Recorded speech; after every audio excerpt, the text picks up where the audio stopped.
Today, we are going to be going over what is substrate and, to a secondary matter, what is BSDF. You're going to be hearing a lot of kind of initials, so do not worry. I'll definitely go over what every one of these initials is. We'll definitely kind of follow along. But the workflow is going to be, we're going to go over PBR overview, kind of what is the metallic roughness and the specular gloss workflows.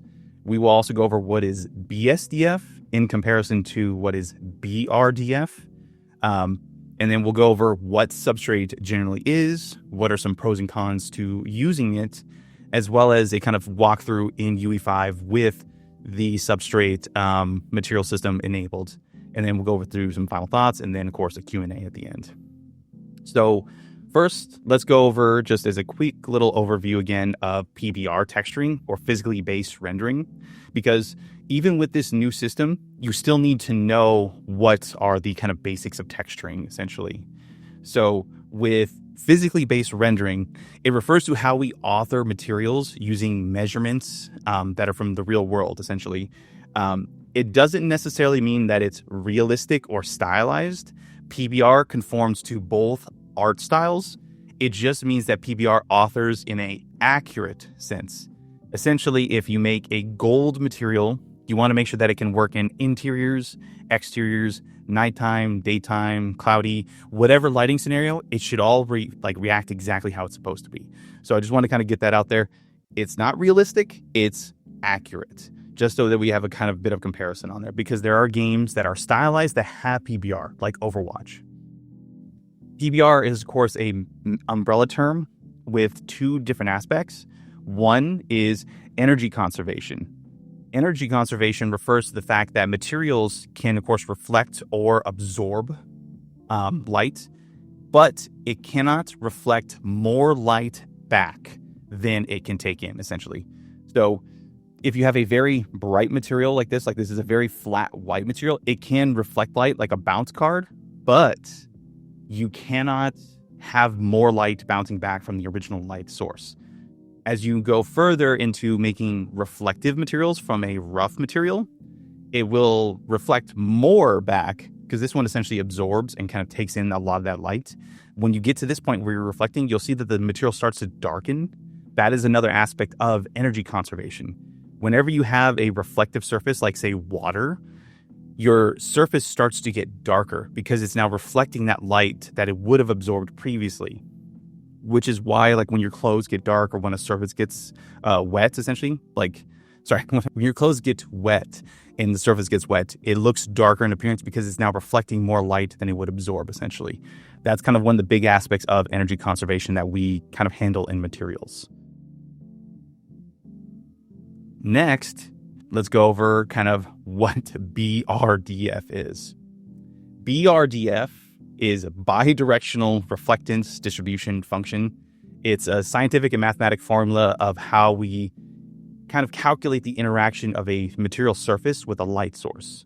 So you don't have to worry about the actual formula and integers and all this and that, but at least the understanding of the concept of light source, it interacts with light. Here is your kind of camera or POV source, and this shows how that surface is going to interact. It's either going to reflect or it's going to absorb. With BRDF and with PBR in general, with energy conservation, that makes up what PBR is, what the way we author our materials are. It's not about using a specific texture, because there are actually different types of workflows, which is where we go into our next part. There's two major workflows. There is specular gloss and metallic roughness. These refer to certain naming conventions. Like if you guys have used Unreal Engine, or if you even use Substance, you might see some of these terms here and there kind of used interchangeably. It's not necessarily interchangeable, but it just means that they are part of a certain workflow. Like diffuse, gloss, and specular usually are kind of paired together, and albedo, roughness, and metallic are paired together. But they are basically fundamentally the same textures, but they are authored just a little bit differently. So first, let's go over what diffuse is, or albedo, or even sometimes called base color. This just refers to the color of the surface as well as the brightness of the surface without any sort of lighting information on it. we define the color and try to make sure that you either have a bright or dark surface, but not too bright or not too dark. As you work on authoring your materials, you never want to go true black or true white because it becomes unrealistic. Essentially, when you're authoring your materials, the darkest parts and the lightest parts should always be the shadows and the highlights from the light source that you typically have. One of the problems that people tend to not author correctly is they always try to make sure that they have like, oh, I'm going to make a like shiny black surface or a like snow white surface, but they use true white and they choose true black. That's not the problem. That's not possible because you cannot go beyond that white color of the highlights or that dark color of the shadows. So typically we author for these reasons. There are some materials that kind of do break it a little bit, but it's a very unrealistic way to use like Vanta Black. It's a type of material that absorbs like 99% of visible light. You don't want to have Vanta Black on every surface, so you don't want to try and accurately take that. But for dark, like close to natural dark colors, like charcoal is actually a very dark material. That's like one of the closest to dark you have. That's like 0.04 or even 0.05 out of 1. Like it's not truly zero, but it's close enough to it. There still is a small gamut where you can still have shadows reveal on themselves. So diffuse and / albedo refers to just the color of the surface as well as the physical brightness of the surface itself. Then we have roughness. Roughness refers to the microsurface or just how the light interacts with the surface on a microscopic level. You're either going to have either a very what we call rough or a very glossy surface, which is where the terms roughness and glossiness refer to. The way they work is when you have a rough surface, it diffuses the light that it takes in and makes things kind of very blur. Essentially what happens is the light, when it hits that surface, it diffuses across the surface kind of equilaterally, allowing you to have this kind of very blurry looking appearance to your materials. Like when you have, say, brushed metal, it looks and has the properties of like what metal reflections would be, but it's just very blurry and not sharp. It's because it's diffusing and kind of slowly blurring this, what the reflection would end up being. So it still is there. You can see from this example, this is like a little firehouse. But when you get further and further away, you start to lose all that distinction of detail. And because of that, you can give off some really great looking types of materials like frosted glass or even like brushed metals or any sort of anisotropic metals. They can actually look pretty well done with these. But when you have a very glossy surface, essentially a surface that has no imperfections or no major imperfections, you can practically see the entirety of the reflection without any sort of issues. Lastly is where we kind of have a small differentiation between the two PBR workflows, and that is metallic and specular. Let's start off with specular just because it's something that's not as familiar with some folks. Specular, for the specular gloss workflow, refers to essentially the composition of what the material is, because metallic and specular are the materials that define what this material actually is. Because you can have a shiny or rough metal, but this material texture, the metallic / specular, defines if it's metal or if it's not metal. We use a lot of terms for these types of materials. There's conductive and insulative, or dielectric for an insulative material, or even just metal and non-metal. Insulators / dielectric / non-metal just refers to a material that cannot conduct electricity, just because the way the electrons from the wavelength of light interact will purely change the way things look on your material versus a actual metal material. And metallic is the simplification of that rule. Basically, you either have a non-metal or a metal. There's nothing in between. And that's kind of one of the big limitations that we've had with our legacy material workflow, is that with metalness roughness, which is essentially a more performant and cheaper version of it, you cannot have special types of materials like rust render accurately, because we don't have this kind of proper in-between. Because as you can see, every single material is not going to be truly black with specular. Specularity has this rule where everything has a specular point to it. We have what we call a kind of default specular value. It's going to always depend on what the game engine that you're working in is. But every material, whether it's dirt, rubber, plastic, mud, any sort of type of material, will have a kind of variation of that. And then all metals are defined by their color in the specular. But essentially, that's kind of where we differentiate on these two workflows.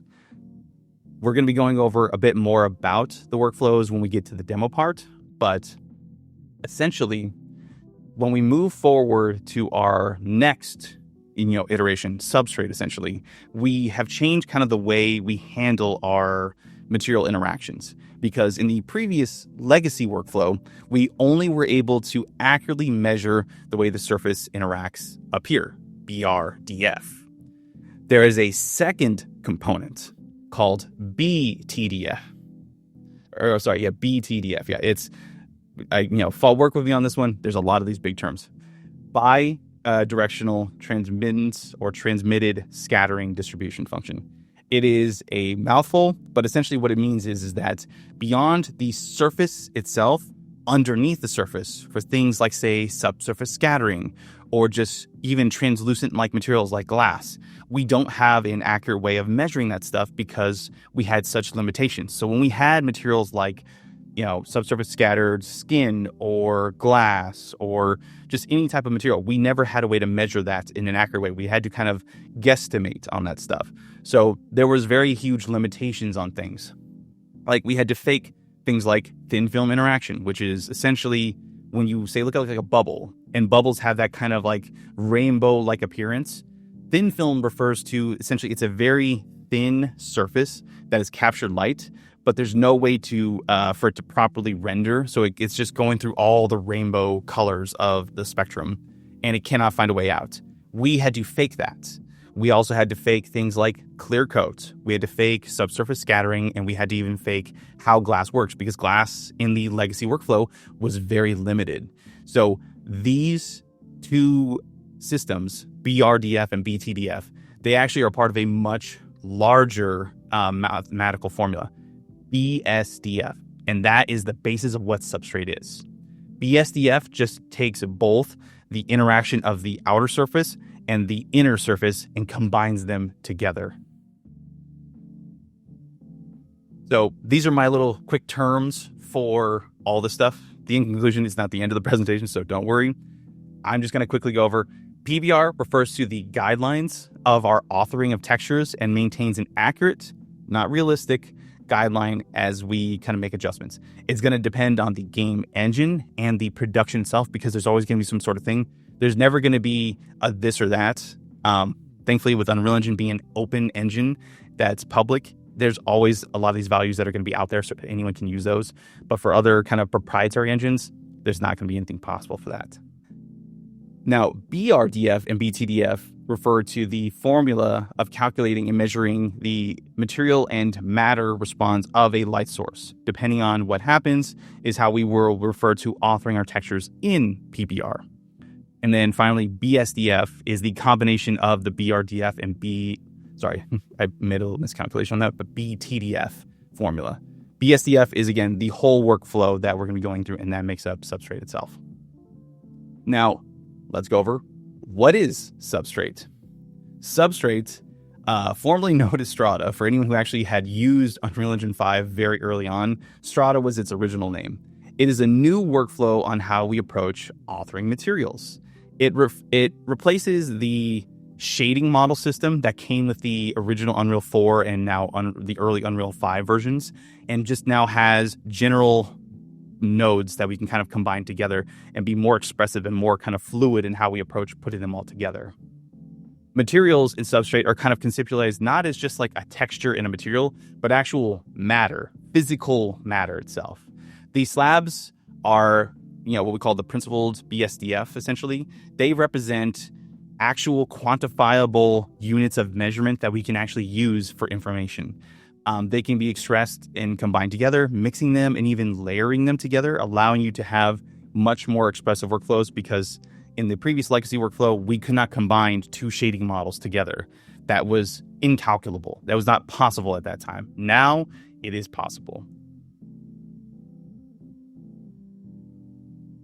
how you want to think about this workflow as you move forward is think of it as there is the slab, which is the kind of main component of the material, and that's made up of two pieces, the interface and the medium. The interface is the boundary which light interacts with the material surface, the one right here. These are where the properties of BRDF show up, the roughness, normal, diffuse, albedo, and then new terms F0 and F90. This is where most of our general PBR knowledge has kind of gone through. The second part is the medium. This is how the light is scattered, absorbed, and transmitted underneath the surface. And that's where we use something like mean free path, which essentially is the measurement of the surface. So here I have Substance Painter. I hope that everyone can see, but essentially when you have this little light source up here, we'll say it's a little sunny sky, and this is our surface. So when we typically see BRDF, you have that interaction of where light first hits the surface and then reflects back. And that's where we create the specular highlights, PBR, all that stuff. Then you have, of course, the medium. Now, the medium can be defined by how deep that material is or where the interaction of that material ends up being, like subsurface scattering. But the problem is that we cannot measure before this workflow and this parts of it. So this is where the interaction in the medium is. Mean free path refers to the distance between these two values. And that's actually a quantifiable value. It's usually in nanometers, like something really, really small, because think like skin. Our skin has multiple layers of information. There's the dermis, the subcutaneous layer, like so many different anatomical things. But essentially, this allows us to actually use a unit of measurement to measure between how far or how deep and how strong these values are.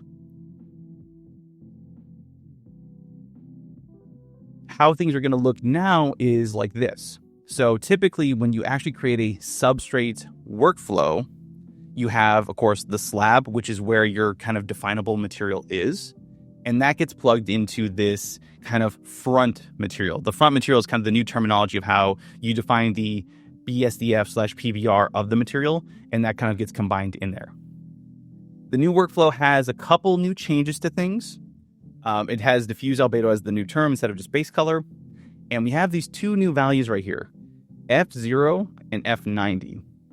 F0 and F90 are actually kind of where the metallic/specularity of things actually ends up being.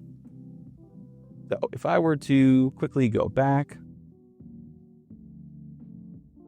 and now we have our kind of basic material. So we aren't typically going to be using metallic as a texture anymore moving forward with this. It doesn't mean that it's gone, because you can actually still author, and there actually are nodes that you can actually use with metallic, but we're going to be using specularity. And specularity, it refers to the kind of composition of what the material is, but also the specular reflection, or they always call it sometimes specular color. Because in PBR for specularity, the color of the metal, like say a gold, an aluminum, copper, those are actually defined not in the albedo or diffuse, but the specularity itself. So in actual PBR, like in those games, you would have black in the diffuse, and you would actually have like the metal color defined in that specularity, and that defines the material. It has to do with the fact that when you actually, like under a special camera lens, take a look at metals typically are black without any sort of lighting on them. It's only with the interaction of the wavelength of light is where you actually see those colors actually start to show up. So essentially, the F0 and the F90 refer to when you look at it from say this is my little camera for the player, when you look at your material, when you look straight at it, that is your F0 or your Fresnel 0. When you look at F90 right here, F90 refers to the perpendicular aspect of the secondary part. So you can actually have a color here, like say if you have red here and blue here, it'll actually create a gradient that will always, on the Fresnel ends of things, actually end up creating things like, if you want true iridescence or pearlescence of materials, you can actually have two separate specular colors actually show up essentially. So that's what these two work with essentially. There's also another term that we can actually use called index of refraction, or also the reflective index. Those are actual numerical values. And those numerical values you can actually plug into the F0. You might have heard index of refraction because of things like glass or any sort of translucent like material. But F0 can also, IOR can also be used for defining specular information, because all materials in the previous workflow were either just metal or non-metal. There was no real distinction between that. So we had issues where a lot of stuff ended up looking kind of plasticky. And that's where a lot of people were like, this is the Unreal Engine look of materials. It's because that was the way of Unreal trying to kind of come up with a simple way of having very easy materials that were very performant. Now with IOR, you can actually define things like, I have the IOR of this material, or an IOR of like that material. And so we actually use we use the specular information like of these two to actually have truly definable differences between these things. And so with that, that's kind of like one of our other like big changes in the workflow. There are other nodes that have been also added in here, like SSS, MFP. SSS refers to subsurface scattering mean free path. So that's where you define the actual subsurface scattering, as well as the definition of the mean free path, or the distance of the surface itself. Then there is secondary roughness. So secondary roughness essentially is a secondary amount of material that can go on top of a surface. Like say, in the example I'm going to be going with today when I go into Unreal Engine, is say you have a polished mirror, perfectly polished, perfectly reflective. What if there's thumbprints? What if there's any sort of like scratches or fogginess that can kind of create essentially a secondary layer? This allows you to have that secondary control of that roughness on top of that. Then there's fuzz. Fuzz refers to the kind of cloth shading. So you can actually have cloth shading and actual Fresnel adjustments inside of this single thing. Again, these were all originally shading models that were completely separate, and you could not actually put them all together inside of one material. And then the last one is a new one, glinting. Glinting refers to the secondary specular response, very similar to materials like powder coats or pearlescence, the very small pearlescence, or even little glints of specularity from snow, essentially. The little sparkling that you see on there, even glitter, actually. You can actually use and create glitter with glinting, essentially. So with all of this, this is just in your most basic substrate slab. Again, this is what we go over. Everything's all been kind of plugged in here. There are other different slabs for substrate. This is, of course, the simple one that has most of the kind of basic materials. Then there are ones for clear coat. So you can actually have a separate clear coat that can be combined together. Single layer water, which is Unreal Engine's kind of water based material. And then there is unlit BSDF. So most of the original shading models are now nodes and not just part of a single value for the original material. Here are other nodes that you can actually use. These are kind of the helper nodes that will allow you to kind of actually quickly make adjustments without having to calculate it yourself. There are things like IOR to F0. So taking an IOR value and actually turning that into the specular value that you want. There is transmittance to mean free path. This allows you to actually create, instead of having to try and calculate mean free path, because mean free path isn't just the distance of the material. It's also, you have to like think about it in color, essentially. It refers to how far the R, G, and B colors are separated in distance. Like say if I plug in a red color into the mean free path value, that doesn't just make me have red show up. It means that it sets a distance of how far you're going to see until you see red, essentially. So the lower the number, the more quicker you're going to see the surface, because low numbers just refer to how shallow they are, essentially. There's other things like haziness, which is what we will actually use for the secondary roughness. Then there's other things like the metalness to diffuse thing. So if you actually still want to author in the original metalness workflow from Unreal Engine 4 and 5, you can actually use this node as a helper to try and help use that instead of this. Then we have things like how to actually create decals or UI or even post-process materials. These are nodes that you plug into those slab materials, and they will convert them into this stuff. So you still have the slab effect, but it allows you to actually kind of create the decals as a kind of last minute thing here. Now, The big part of slabs is the interaction. And there's two terminology values we use: vertical and horizontal blending. On the left here is horizontal blending. It sounds a little weird because it looks like it's vertical, but it's really, when you look from a horizontal pattern, this is how you handle this stuff. This is how we actually used to do blending in Unreal Engine 4 and 5. It's essentially almost like a cutout material. It allows you to kind of put all this stuff together essentially as a kind of masking component. It's also very similar to how when you would lerp between two materials essentially.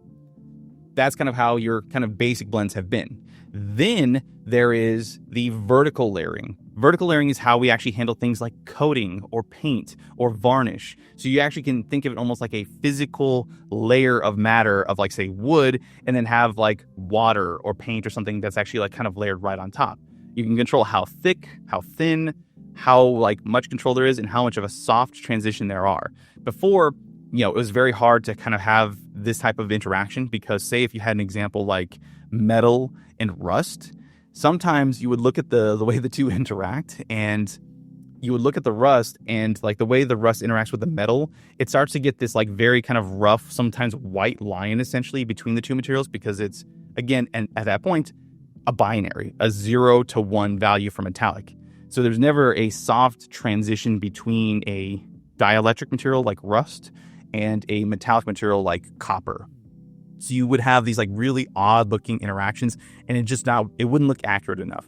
This allows you to actually control that with the amount of thickness and actually transition between the two values. And there's no real major limit to something like that. Now, kind of going into the kind of pros and cons to all this, because, people probably are kind of guessing how this all typically is going to work. This is kind of a very, we're still early enough on where there's still going to be major adjustments and changes. This is almost like when Unreal 4 came out years ago and PBR was still something that was very in its infancy. When I graduated from college, I was lucky enough to actually be at that kind of forefront where I just graduated. And because I learned this workflow, it allowed me to get my first job in the industry. So, PBR back then is kind of where Substrate is now. You're going to start to see studios start to try and pick up this type of workflow. Now, the pros are you'll have a true material layering system, not the actual material layering, like the actual layering system with the UI and stuff, but actually layering materials together in a more accurate way. There's a more unified material graphing system where it's not kind of segmented by shading models, so you can actually kind of put them all together.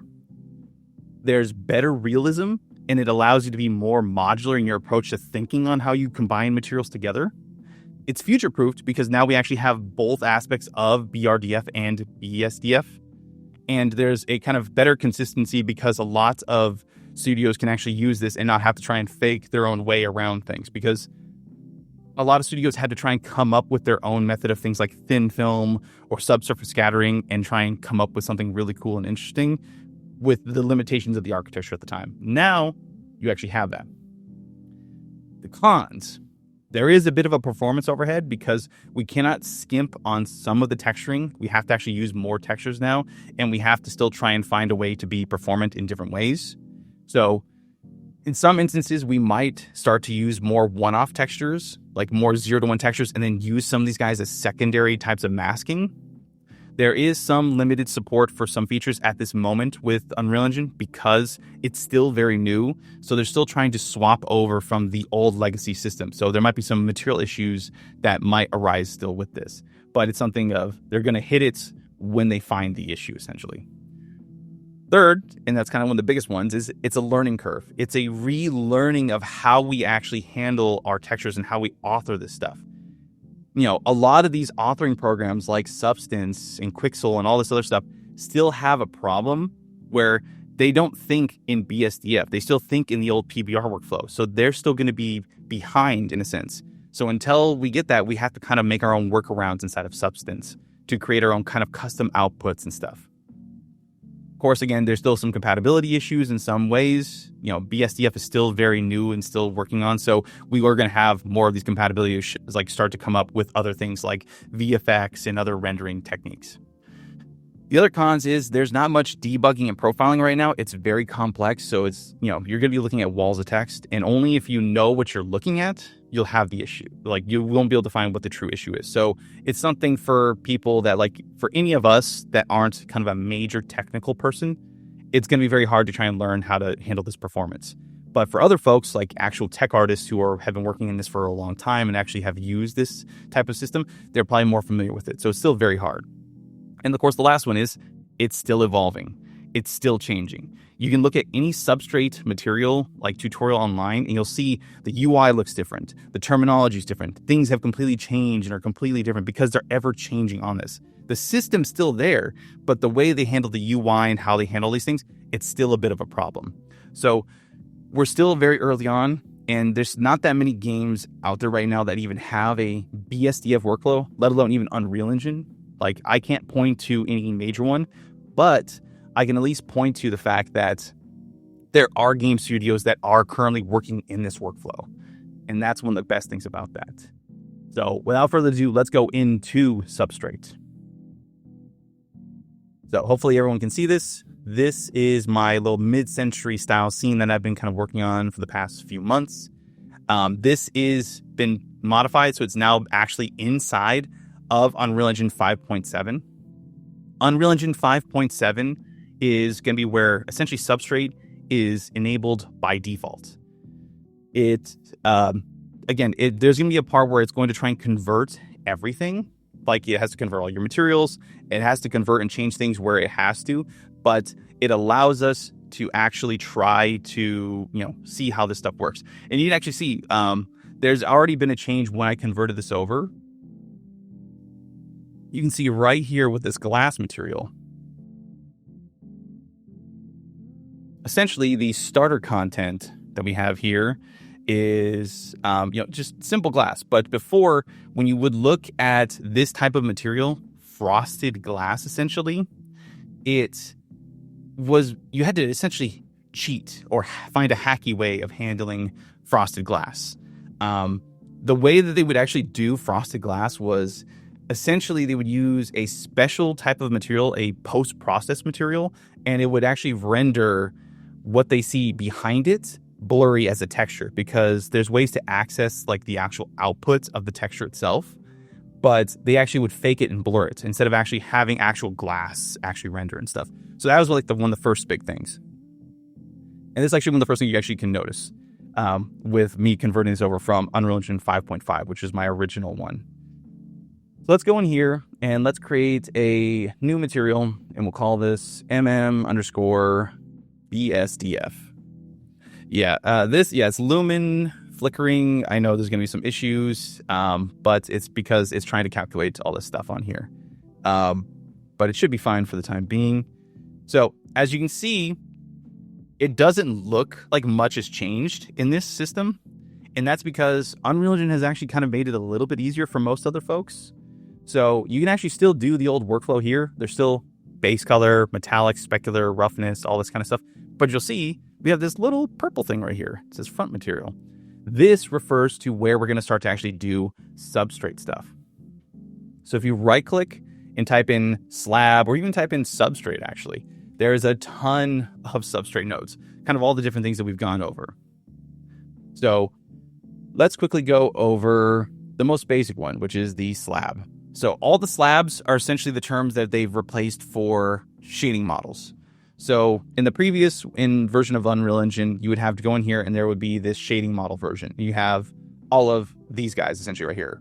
There's subsurface scattering, clear coat, foliage, hair, cloth, eyes, thin translucency, which is thin film, and of course, single layer water. And of course, your standard default lighting.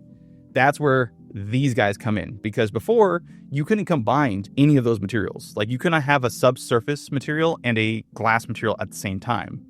That was like one of the biggest issues. Now you actually can. So we go in here and type in Substrate. You can see that we have, of course, the other BSDFs. There's like an IBSDF that has a secondary reflection for, because glass has like water on it because of our like tears and stuff. So it allows you to actually see that. Hair has anisotropic values because it's so thin. Single layer water allows you to actually create depth in your values. And all these other ones allow for many different things, but you can actually combine them all together, which is really, really cool. So with this, going back into this material, when we grab this little purple guy, which is essentially the front material, which is essentially the offloading of that material itself, we plug him in. And here he is. You can see we have a nice basic material. You see at the bottom, it says BSDF, and we have all of these major values. So if I were to just go into my little scene and grab a couple different materials, like I have a bunch of woods. Let's use some of these wood textures. So go in here, plug him in, and plug in our roughness. Nothing there has changed at all. By default, if you look at this, they actually use a value right here called 0.04. That's that kind of calculation of specularity. So most materials by default or dielectric materials have 0.04, or the other term is a dielectric of 1.5 for the IOR stuff. So if I were to quickly go in here and set this guy to 1.5, and I'm going to use that IOR to F0 value. So if you know the IOR of whatever your material is, there's actually a really great website that has IOR values. And, you know, it's not just say for like wood, it's like charcoal has a different response. All of these other ones have a different response. So using an IOR value will help you use that number here and then plug it in and then boom, set him to F0. And again, nothing looks like it's really changed, but this is how the basics of our materials are look. So there's not too much on a standard dielectric material. The thing about my wood is it's varnished wood. So varnished wood has to have a coat on top of it. And, you know, there's a couple different ways to handle creating a coat. I can copy this slab over here and I can give it a couple different values. Like I'll have a very shiny roughness. I'll have a all black diffuse, and I'll probably just set let's see. I'll just leave the F0 as it is for now. But I could probably set the F0 to maybe 1 since it's a vacuum essentially. And then of course, if I want to add like a secondary normal mount or a secondary normal map amount, I could probably find some sort of scratching or something I can actually use to add some bit of variation and stuff here and there. But for now, I have a folder of grunges. So I'll add a kind of splotchy looking kind of grunge right here, my roughness. And let's see what this material looks like when I plop them in here. So looks very crazy. Oh, because the F0 is set up like that. So maybe I'll just leave him like this. So I have this very kind of splotchy looking surface. I'm going to modify him just a little bit and set him to 0.5. So he's going to be a little bit more shinier in surface. Again, not much like that has really changed. So yeah, shiny looking surface right here. So you can see I have two different materials. Now let's go in and start to use these operators. So you can type in operators and you'll see all these guys actually start to show up essentially. So let's use the vertical layering. So my bottom is, of course, going to be what's underneath, the wood. The top is going to be this guy. So let's put them together. And, of course, it gets modified, but you can start to see there is something underneath it here. You'll see a little bit of it. So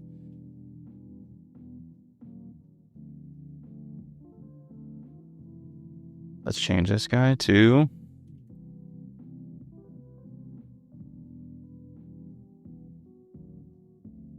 Oh, wait, I think it's coverage. Wait, I believe I have to set this one up. And then let's add a secondary texture. Spotted grunge.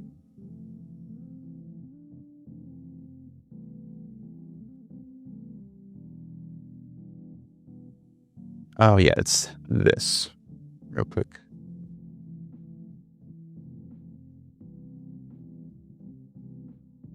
There we go. You can start to see I have a bit of coating on here that allows me to kind of change how strong this guy is. So I can use this stuff in conjunction to create all the values that I want to try and work for.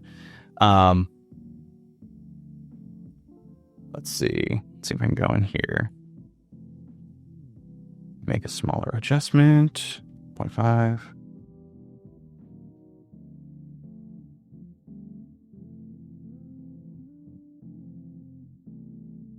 Or let's try and do 2.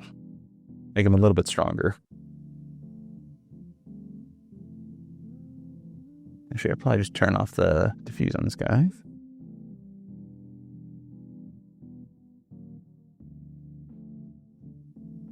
Yeah, it looks like he is somewhat working, but it looks like he's still giving me some issues. So let's try and add another operator. I believe it's the add one.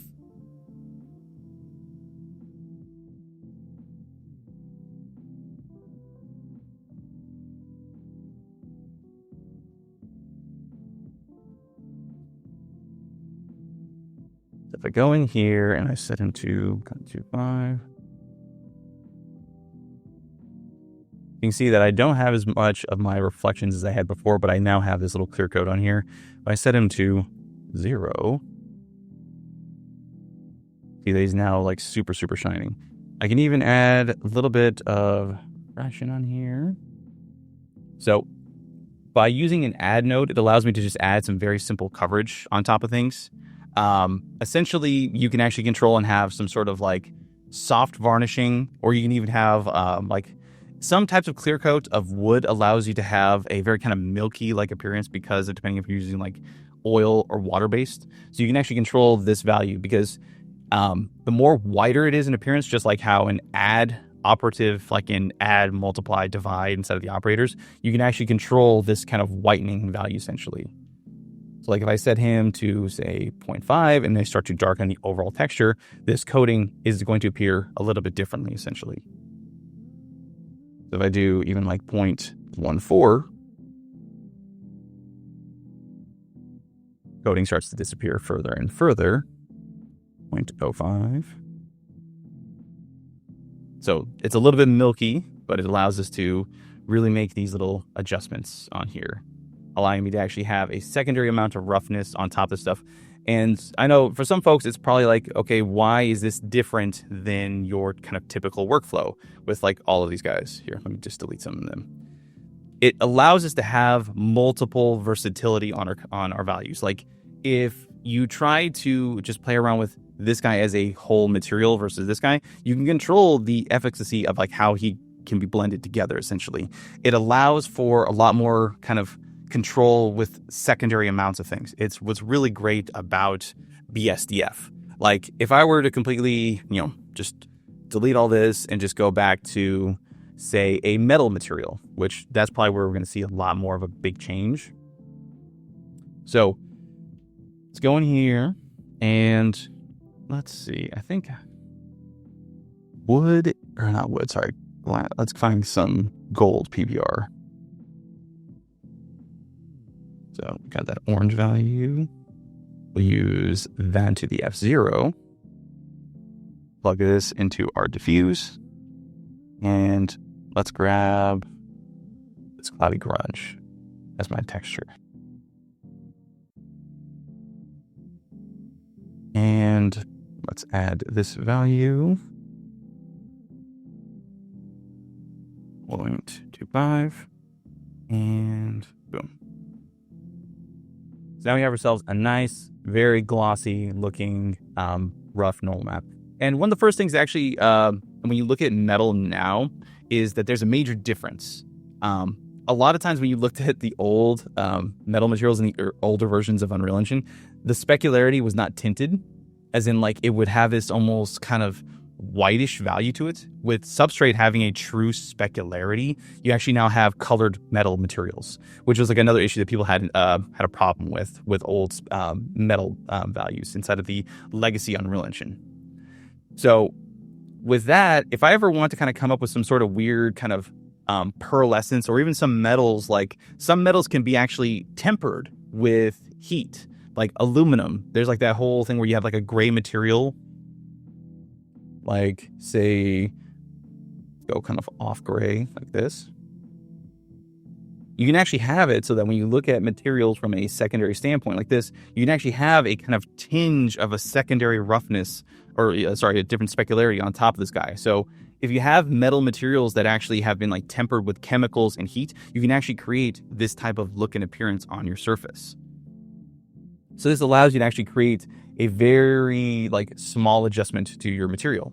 There's also things like thin film interaction.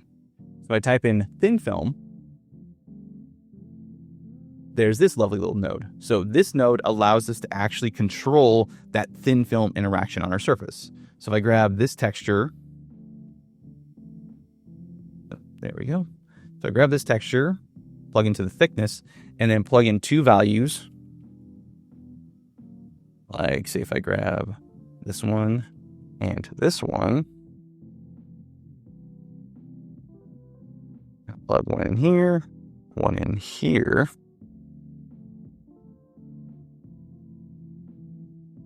Make him pink. Make him kind of blue. And if I bump up the, I should take that out and just bump the thickness amount.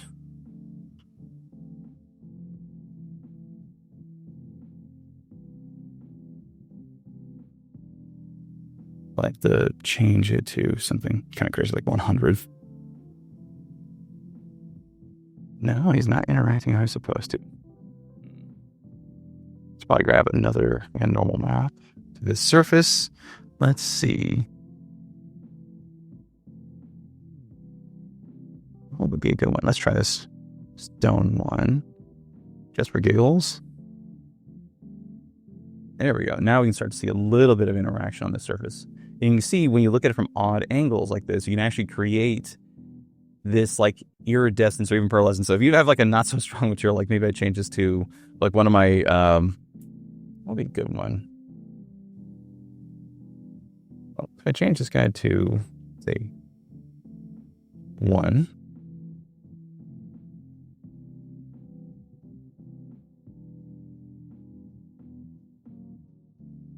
Probably if I change this to a cloudy looking normal map, I think starter content. I know there's a texture in here. There we go. Perfect. This one. This allows you to have this kind of like interesting kind of thin film interaction that works on both the F0 and the F90 of the surface. So having this allows you to create some, again, very, very interesting looking kind of bits of surface information on there. So that's one other little aspect of that. Then, so we go back to here. Let's go into the interaction between metals and non-metals. So let's see.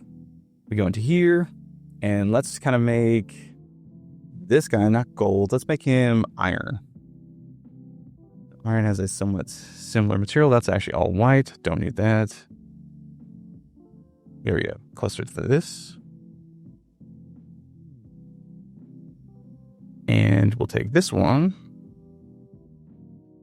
and we'll leave the IOR. Well, we'll just leave the IOR as it is for now. But usually rust should have a kind of smaller, like I think it's like 1.54, I think. So let's do, I think it's 1.54 for rust. 0. And then where was that normal map that I just had?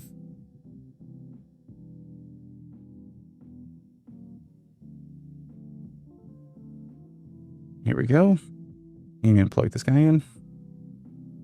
And let's just kind of see what our rust looks like. Rust has an orangish, brownish color.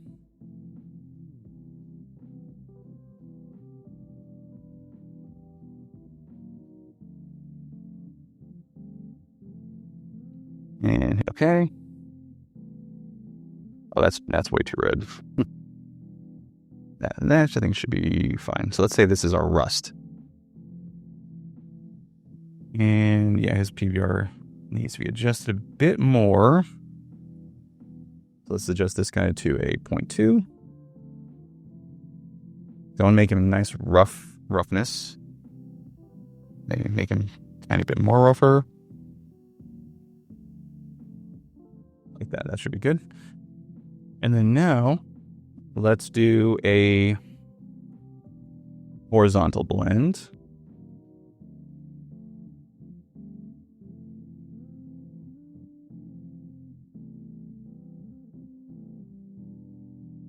And then let's plug in, where is that? My grunge is at.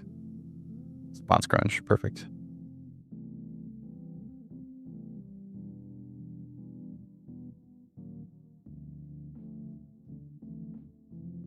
So what's cool about this is that you can see how there's like a nice soft interaction here. Let me do a contrast so you guys can see it a little bit more.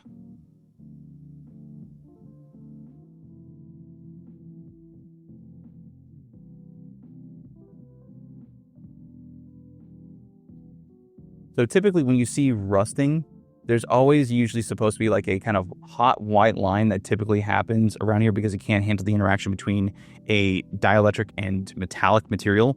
In this instance, it's just the kind of adjustments of the roughness. So like if I change this guy's roughness value down to like something probably maybe a little bit better, like say that, and adjust the contrast of this guy just a little bit, you'll now have a much more accurate looking kind of rusting factor on here. So you can actually have soft interaction between the two materials, which is like really good. That's one of the best things about this is that we don't have that like limitation of interaction before. You can even make adjustments to like adjusting the coverage weight of these two. So like say if you want to adjust this guy a bit further, so if I move him down here, same texture, grab him.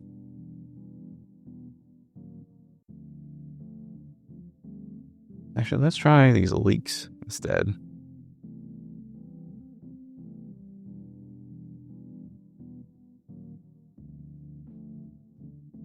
Let me change that.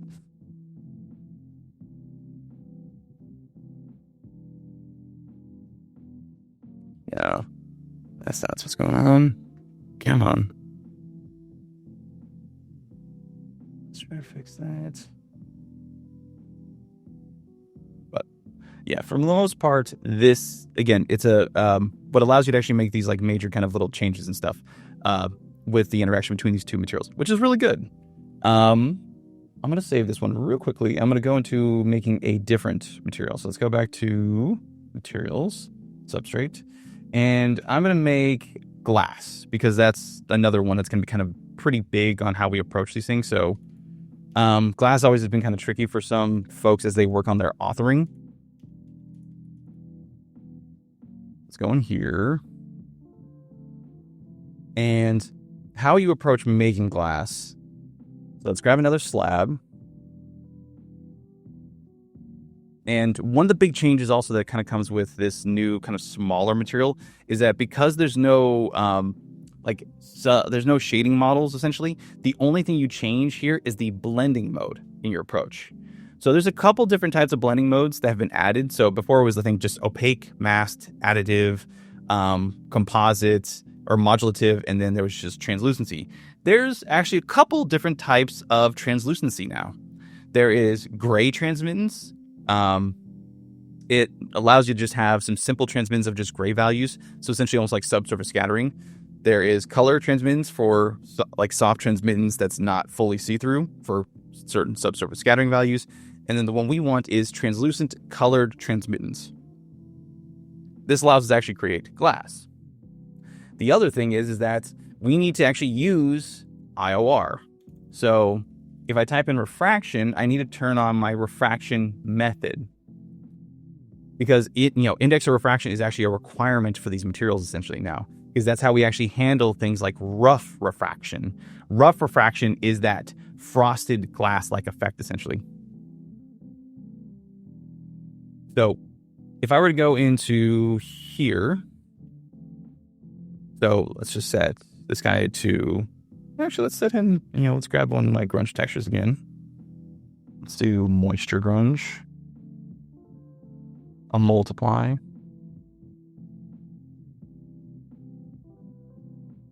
F0. And let's set him to like 0.14. So you can see he's actually like kind of shiny, but he's like still looking kind of rough. Like why does he look rough for whatever reason? Like, oh, sorry. It's because of that.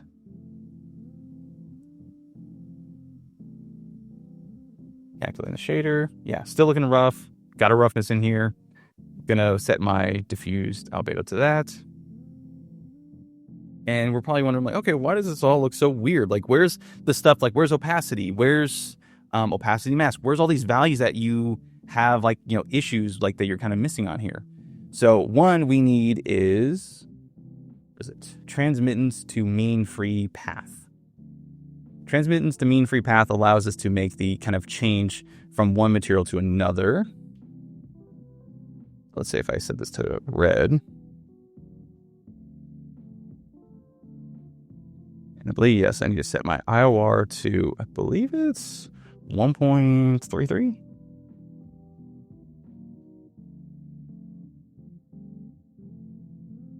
Let's see. And then thickness, what was the thickness on here?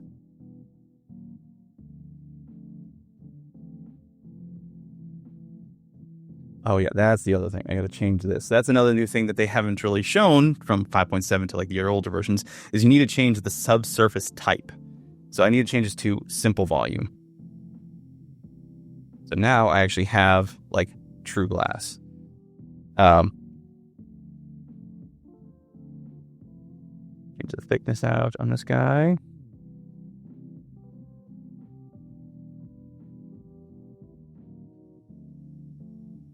And let's grab him and plug him in right there.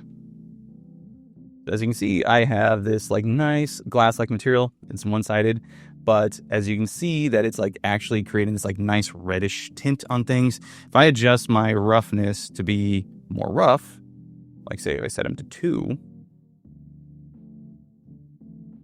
you'll see that I'm still getting something on here, but it's not showing up as much. And that actually has to do with the fact that we're getting what's called rough refraction, essentially.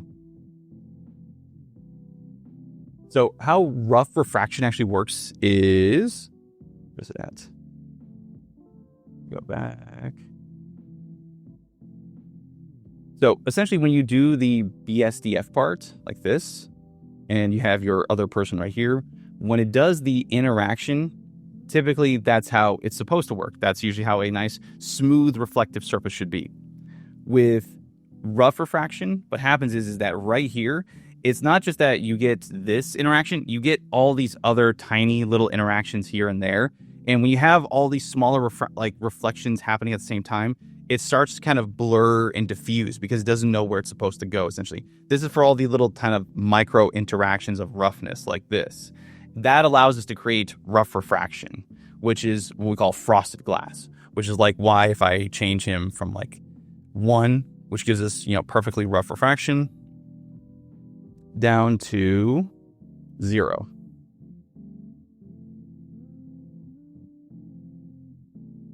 So something like that. So now we actually have like true see-through glass. It's perfectly tinted. It's not just, again, like usually if there was red tinting, there was always like still a bit of white showing up, but this is true colored tinted glass. The problem is that, hey, why is these guys still white essentially? And that's a limitation with the rendering model within Unreal Engine. The rendering model typically is called deferred rendering. Because of how the passes are, you can't get true color to go through unless you change the rendering mode to a forward shading model like path tracing. That's allowing you to actually get this kind of colored reflection and stuff essentially. But in this case, it's again a small limitation. There's some studios and some industry game engines, like I think it's the Void engine that works with Alan Wake. That's one that they actually use that has path tracing enabled in it. I think there is functionality to use it inside of Unreal Engine, but again, very hard to come by essentially because it can be a little expensive. Now let's go into the next material, MM_mirror.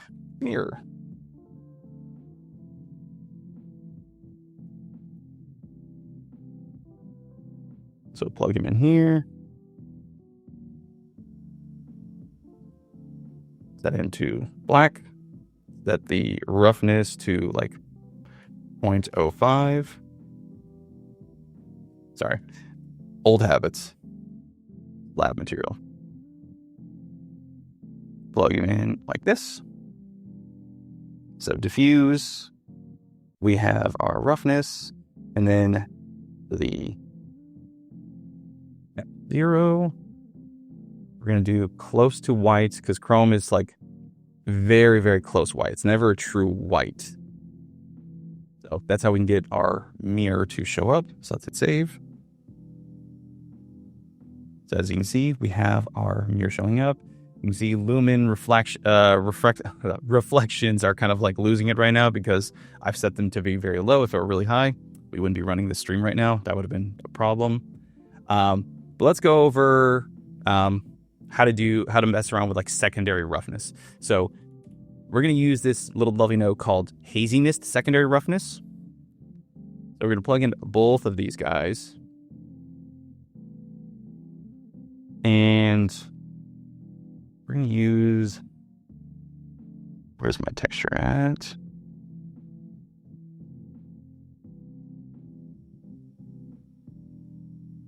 Textures folder, get out the starter content. There we go, grunges. Let's use clouds.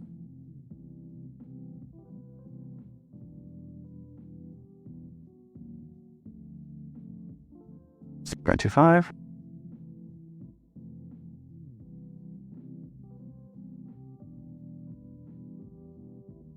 you can see I'm starting to kind of get this like little haziness that's actually starting to kind of show up on the glass itself. That is the weight of creating with secondary roughness. It's still shiny, but it's starting to kind of get a little kind of fogged and diffused essentially. You can lower it, you can higher it, you know, as long as you have like a nice like soft grunge map, you can get really interesting looking bits of like roughness adjustment on here. So it allows you to really kind of add like a secondary look because, you know, a lot of these surfaces tend to also have like a, like you want it to be shiny still without it having that kind of hard reflections and stuff on there. So these allow us to have a lot more kind of subtle control onto surfaces. Again, a lot of the changes that you kind of see with BSDF, I know for a lot of folks, it's like, oh, it's, you know, pretty simple, straightforward, just small little things. It's because we've been so used to the fact that we've been able to do it because we didn't realize that we're faking a lot of these like secondary things like thin film or frosted glass or just even in general, a lot of these things, like the fact that we can control the stuff with actual true values now gives us the control to like really play around with this new workflow essentially. So like hit save, and you know, maybe you want to do what's another good material to think about on this one? Oh, close this.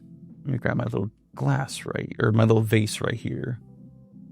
Let's go into creating kind of a materials substrate. Let's do a new material,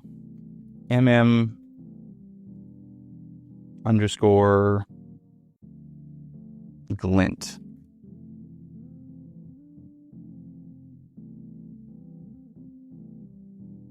And in this case, we're going to create kind of this like kind of glinty porcelain like material essentially, because glint is used for a lot of things. Let's grab my grunges and let's grab, this is like the most kind of grayish looking one. So I'll make off-white. Like that. So use this with a multiplication value. Put them together. Yeah, it's fine. Should clamp these values so they're not too dark.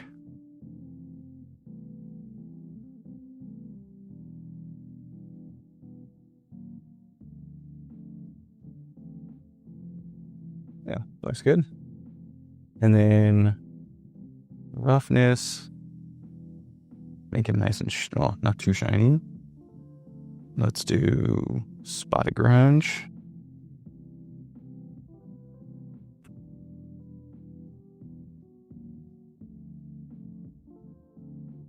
Okay, let's do 0.4.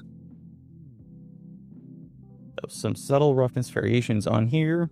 Looking good. And now let's, again, old habits, substrate. Plug these guys in like so. Yeah, nothing really has changed on that one. So now let's do the glinting aspect. So glint has two values, and glint just refers to the spreading of small specular spots, like small tiny interactions, whether it's like tiny crystals, minerals, things like that. Let's see. Let's do, sorry, it's not this one. I need one value, which is my UVs. Now, these UVs could be anything. I'm using world position, but there are ways to use like triplanar projection as well to try and create like glinting on every single facet. I'm going to plug this in here. And I need to adjust this guy, this density, essentially. So you can see something has changed. My roughness has kind of gotten a little messed up and it's got a weird Fresnel because I need to start giving this guy a value. So let's do 0.5 at the very least.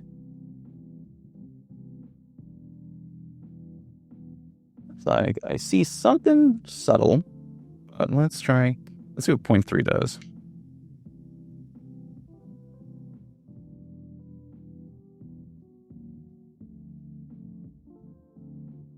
Maybe I need to adjust him to be just a little bit more rougher so I can see the highlights a bit better. Yeah, there we go. I'm starting to see him. Let's do 0.65.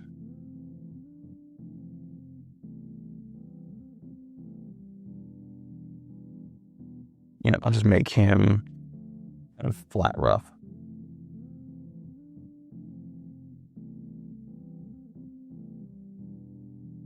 Let's do 0.86.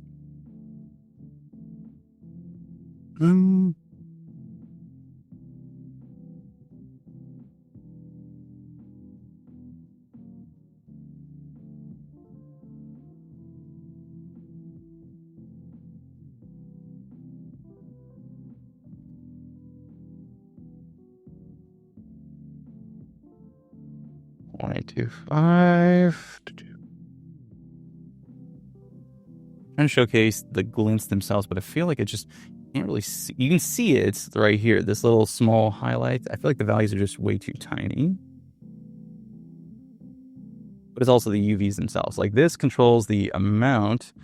Probably need to go into here. I think to change the size on this guy, I got to do 0.01.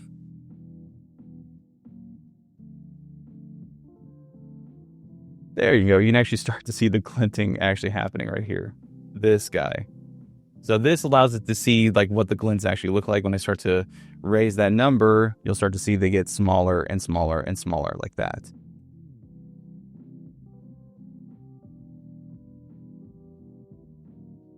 And so all that's doing kind of right now is just creating small variations of roughness. So it kind of creates the glinting effect. It's not like it's creating variation of normals, which is like what something you kind of would typically see sometimes with this stuff, because adjustments of normals gives you like small little subtle variations, but this just allows it to create little tiny sparkles like underneath the surface essentially. Here, let me try and do 0.1 and see how we can get that to look. So it creates a nice little sparkle for us. So we can do it for things like snow, or like I said, stand too is another one. All these guys work really well with having like this little kind of sparkling, glinting like appearance essentially. That's what you kind of want to have. And a lot of these like types of glass or like vases or ceramic that have like these minerals kind of baked in will have something kind of like this. But yeah, this definitely allows us to have just, you know, little subtle materials on here. So let's hit save and see what this guy looks like on this like very weird looking vase.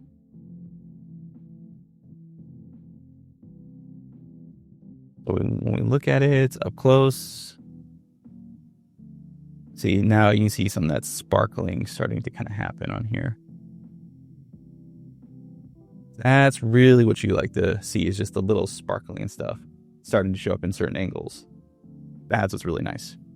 So all of this kind of creates a lot more versatility that you can kind of control with just, again, simple little values and stuff, which is really cool. Then there's things like, let's see if I can quickly make some water real quickly on this floor. So let's go into my little terracotta material and let's grab a slab.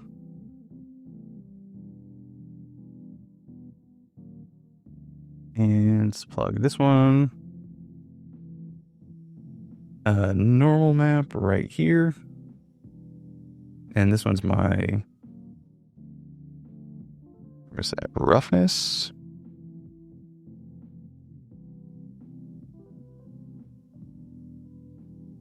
And plug them in here. And another little funny thing is that, so things like ambient occlusion, because ambient occlusion is not necessarily a PBR value, it's a rendering value, but it's not like necessary to any sort of major thing. It's more of like a mesh-based type of effect, even though it does have texture information to it. You would have to put it in here. The values that you see that are left here, like displacement, pixel depth offset, world position offset, and ambient occlusion, all of these are just non-PBR or BSDF specific values that they just kind of left in here to make changes and stuff. So it allows you to still have this with the kind of substrate material still going on. So with that, let's go in here and let's do another vertical blend.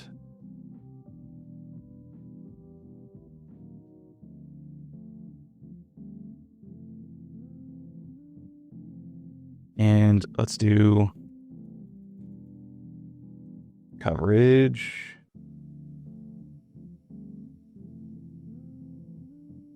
And where's my little cloudy texture? Yes, this one.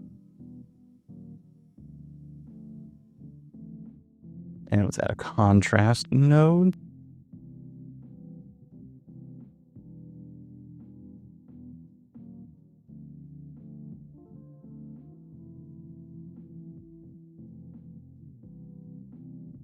And hit save.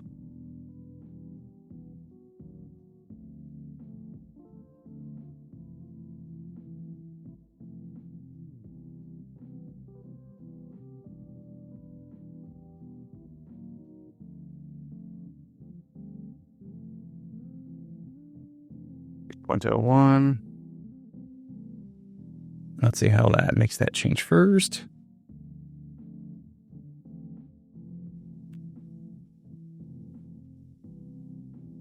And let's adjust that.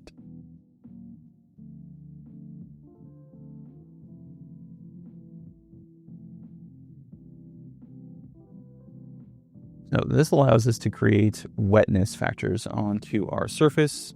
It still varies, so it's not like perfectly smooth, but there are things that we can kind of change, making things a little bit darker, a little bit brighter. Probably actually for just doing add coverage, actually. That might be a lot better. Substrate add. Yes. Plug him in like so. But instead of him being white, let's do the darkening value.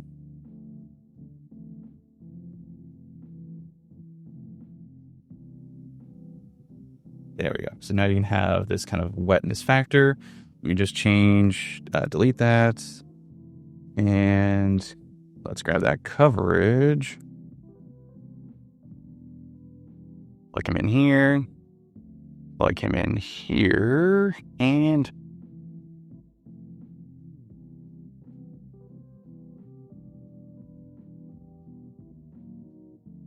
let's bump up this guy to like 2.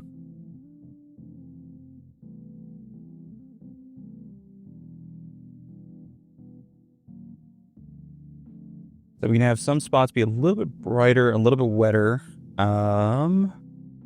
But let's try and see if I can bump the contrast up just a bit more. I really want to try and get some like really rough looking spots, but I have to try and dial this eye in a bit more. But This allows us to kind of create the coverage between a wet and a not wet type of surface. So this is kind of creating little bits of variation of this guy. So instead of him looking kind of like this, let's go back to the original.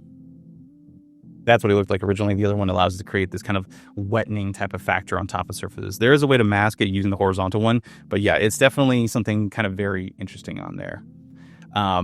There's a lot of many different ways you can kind of keep going with this. I would just suggest trying to play around with it with the knowledge of knowing how BRDF, BSDF, and all that other stuff is. But with that, let me just kind of hop back in here from the demo and just kind of go through some kind of final thoughts on this. Substrate, it represents kind of big change where a lot of these things do have actual measurement knowledge on there. Like if you actually go into looking into mean free path or like all of these other different aspects, it allows us to really try new things with a better knowledge where you're not just like kind of playing around with arbitrary numbers and values. It's very versatile. It's very strong. The big challenge right now is it's still experimental in the fact that, like, even though it is something that's going to be enabled by default, there still is a kind of scratching the surface type of aspect. It's the same thing with PBR very early on. We won't really see big major changes until we actually start to see it in use. And what's really good is that there's some big studios starting to pick up on this. Halo Studios, Double Fine, CD Projekt Red, even Epic with what they're doing. It's not with Fortnite yet, but they're definitely trying to use Substrate to help build out these kind of internal material systems. It's a big shift, but it's the same thing like, you know, in early 2014, 2015, 2016, when we actually shifted from non-PBR to PBR. So this is definitely something I would say scratch the surface at, try your hand at it to try and make some really cool and interesting materials. You'll definitely be able to kind of get to like the next step on that. And with that, does anyone have any questions? Hey everybody, Timothy Dries here. Thank you so much for sitting through the whole workshop and making it to the end. That is amazing. And also massive shout out to Hugh Chew for coming on and teaching us all about Substrate. It was amazing to see the whole workshop, and actually I learned a ton of stuff myself as well. If you did as well, leave a like, subscribe, share it with some friends, all that good stuff. If for some reason you didn't like what we did here, let us know and then we can improve that in the future. If you are an environment artist yourself and you want to take your art to the next level, you can also do so by becoming a member of our community. We actually have a bunch of really exclusive resources that we keep for our members, like a 250-page PDF with a ton of tips and tricks, exclusive access to our workshops that we haven't released yet, and just a lovely, vibrant community that you get to be a part of. So if that sounds good to you, feel free to join us using the link down below.